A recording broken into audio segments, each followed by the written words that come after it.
Hello guys, welcome back. In today's video, I am gonna show you how to remove Threads badge on your Instagram profile. So guys, remember that whenever you have used or created a Thread account, and Thread account can be created through your Instagram profile. So I'm gonna tell you how you can hide this. Don't worry about it. You guys have to simply open up Instagram app on your mobile phone. So after opening up Instagram on your mobile phone, here what you guys have to do is you guys have to simply tap on below right corner of your profile icon. So here in the profile section below the name, you guys can be able to see a number which is thread profile number. So you guys have to just simply tap on it. So after tapping on it, you guys can be able to see two options. The first one is view threads profile and second one is hide badge.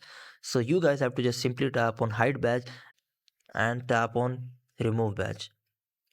So here you guys can be able to see my thread account has been unlinked from Instagram and my thread badge cannot be displayed on my profile. So that's all for today guys. Hope you would like it. Do like, share, subscribe. Thank you so much. Bye bye.